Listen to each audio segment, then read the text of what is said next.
Milkman, Mr. Milktastic, Millionaire Mission, back at you with another episode, splashing in the fishbowl. As you see from the title, I'm supposed to let y'all know what I've been doing while I've been MIA. Well, I've been living and enjoying life outside of the truck. Did so many interesting things. Didn't capture everything on film. But if you go back and look at, I think it's my last upload, you'll see me doing virtual reality with my lady and some friends that we acquired at the place.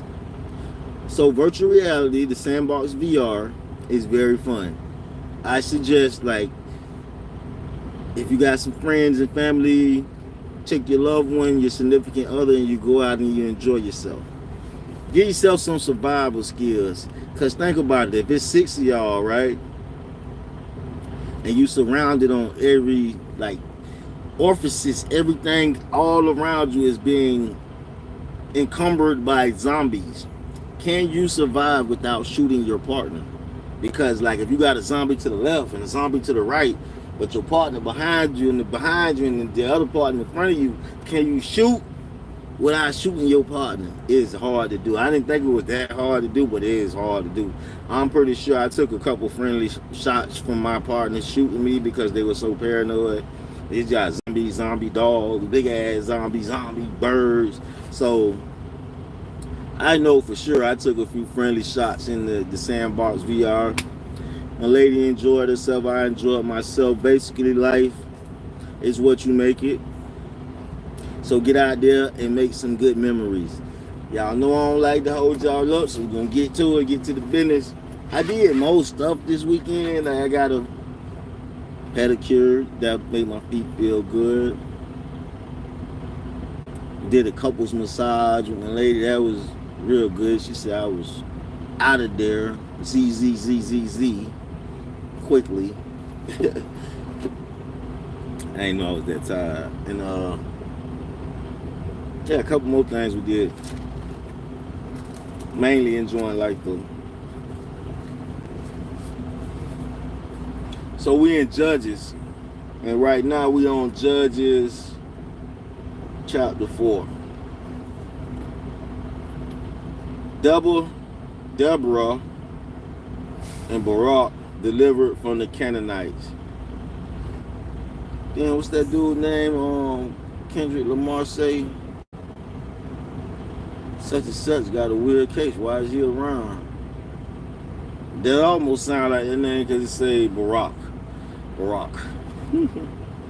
Not Barack Obama, but Judges chapter 4. Deborah and Barak delivered from the Canaanites. The sons of Israel again did evil in the sight of the Lord. After Ehud died, and the Lord sold him into the hand of Jabin, king of the Canaan, who reigned in Hazor. And the commander of his army was Sisera, who lived in Hagum. The sons of Israel cried to the Lord, for he had 900 iron chariots, and he oppressed the sons of Israel servilely for 20 years. Now Deborah, a prophetess, the wife of Lapeda,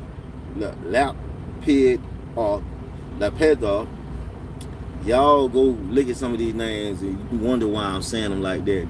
And also, excuse my blurry vision. I'm gonna get another phone so y'all will get some clear pictures soon enough. Clearer videos soon enough. Now Deborah was a prophetess, the wife of Lappidoth, Lappididot, you pronounce it, was judging Israel at the time. She used to sit under the palm tree of Deborah between Ramah and Bethel in the hill country of Ephraim.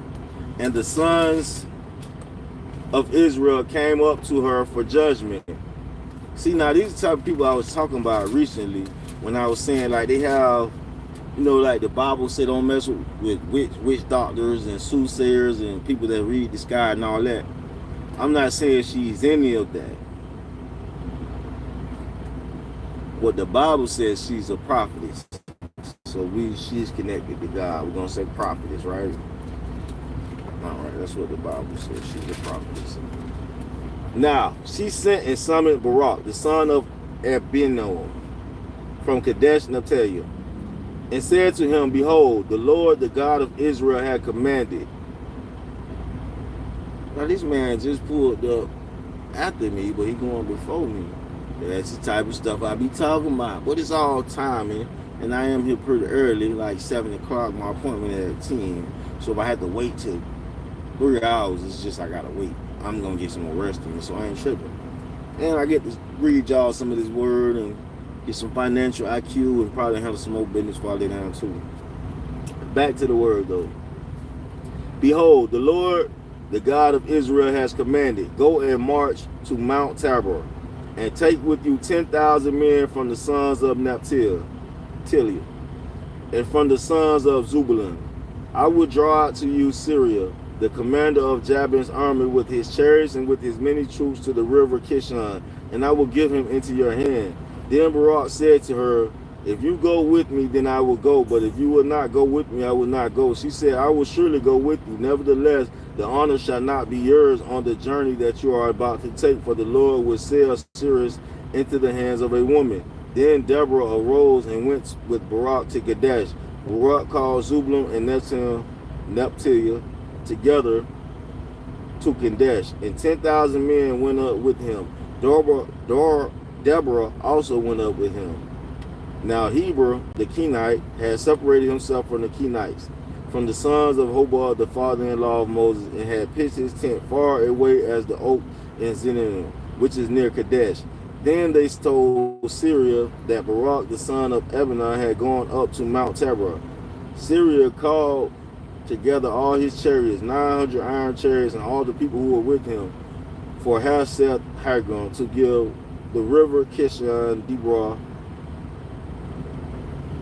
Syria called together all his chariots, 900 iron chariots, and all the people who were with him, from Haroseth Hagon to the river Kishon.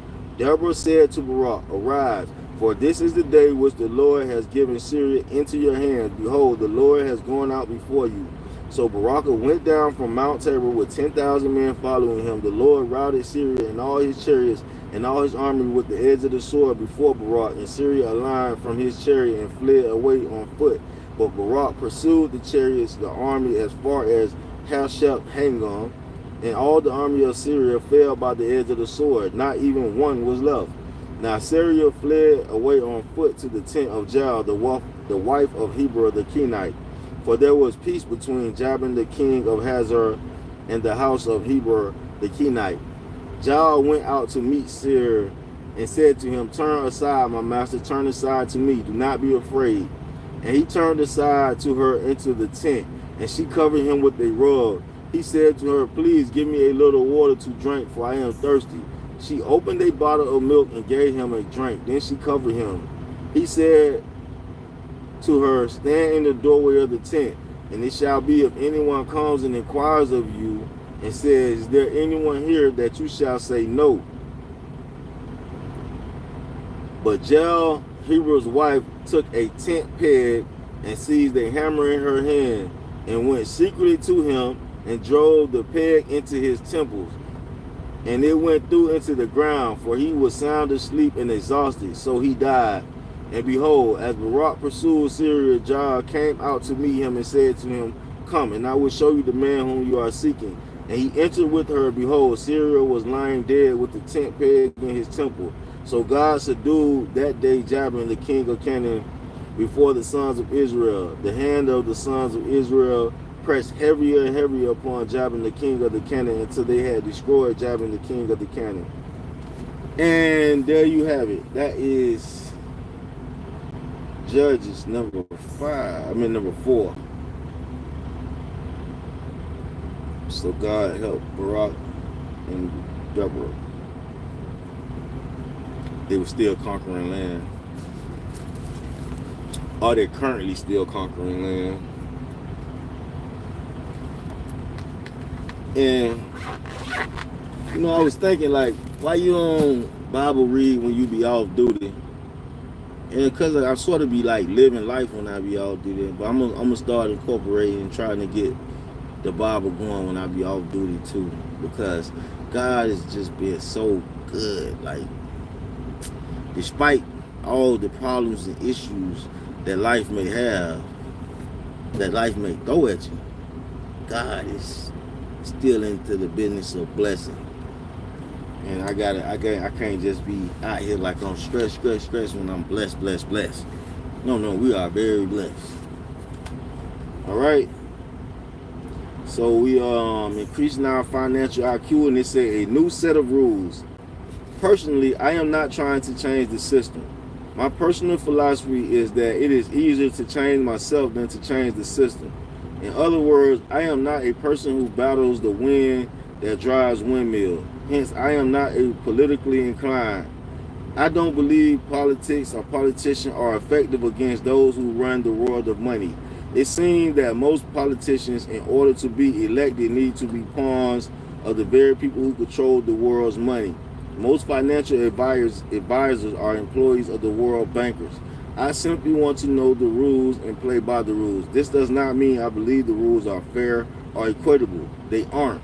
The rules of money are what they are, and they change regularly. Besides, the new world of money, even though unfair, has done a lot of good, it has brought tremendous wealth and new products to the world, raising the standard of living everywhere. Quality of life for billions of people is improving. Money has done a lot of good. Unfortunately, these changes have come at great expense to many countries, our environment, and many people. Many have become very rich taking advantage of the financially naive. Many have become rich by taking the wealth of others. This is why financial IQ number 2, protecting your money, is a very important financial intelligence. Ignorance is bliss, and that's what the financial predators are banking on, your ignorance making them blissfully rich. So make sure you pay attention to your income and your outgoings. Financial IQ, budgeting your money. Now, we already got a chapter in on this book, but we're going to go ahead and start the first chapter of Financial IQ number 3, budgeting your money. We're going to go ahead and knock down the first one. It says, my poor dad often advised, live below your means. My rich dad said, if you're going to be rich, you need to expand your means. In this chapter, you will find out why living below your means is not a financial intelligent way to become rich. You will learn about budgeting and that there are 2 kinds of budget. One is a budget deficit. One is a budget deficit, and the other is a budget surplus. The reason financial IQ number 3, budgeting your money, is so important is because learning how to budget for a surplus is the key to becoming rich and staying rich. A budget is a plan. One of the definitions of the word budget is a plan for the coordination of resources and expenditures. Rich Dad said a budget is a plan. He went on to say most people use their budget as a plan to become poor or middle class rather than a plan to become rich. Most people operate their lives on a budget deficit rather than a budget surplus. Instead of working to create a budget surplus, many people work to live below their means, which often means creating a budget deficit. The first type of budgeting, a budgeting deficit. The definition of a budgeting deficit is Burns' Financial and Investment Handbook is excess of spending over income for a government, corporation, or individual. Notice the word excess of spending over income. Spending more than you make is the cause of a budget deficit. The reason so many people operate on a budget deficit is because it's so much easier to spend money than to make money. When faced with a crippling budget deficit, most people choose to cut back on their spending instead of cutting back on spending. When faced with a crippling budget deficit, most people choose to cut back on their spending. Instead of cutting back on their spending, Rich Dad recommended increasing income. He thought it's smarter to expand your means by increasing income. Budget deficit of a government. That word looks so funny, deficit. It doesn't make me want to say something else, but I don't think that's the word. When talking about a budget deficit of a government, Burns states, a budget deficit accumulated by the government, by the federal government of the United States, must be financed by the issue of treasury bonds. In previous chapters of this book, I wrote about how the U.S. government was financing its problems by selling debt, i.e., treasury bonds. The future taxpayer must pay for it. The Social Security Trust Fund, which does not really exist, is filled with treasury bonds. In other words, because the U.S. government operates a budget deficit, the money that workers and businesses have been paying into Social Security Fund has been used to pay other bills, not to increase the Social Security Trust Fund. See the top diagram on page 73. This is the top diagram on page 73. You can pause it and look at it and see what it is. And that's going to be, when you see this right here, it would probably be hard to get into like the thumbnail, but that's going to be the next one we're going into. Financial IQ number 3, budgeting your money. So we learn to budget money.